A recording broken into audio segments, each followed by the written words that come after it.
अलि पर त्यो टावरसम्म सुन्ने गरी आवाज आउनु पर्यो। जय घन्टी।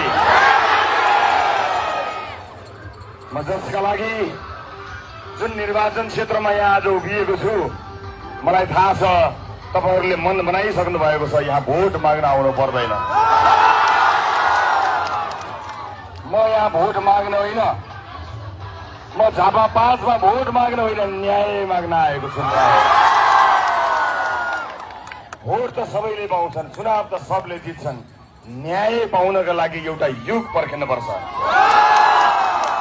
म झापा 5 मा न्याय माग्न आएको छु दाजुभाइ दिदीबहिनीहरू, न्याय माग्नका लागि।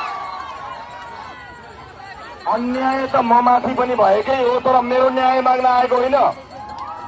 अन्याय त म माथि मात्र भएको होइन, अन्यायको शिकार त म पनि भएको छु।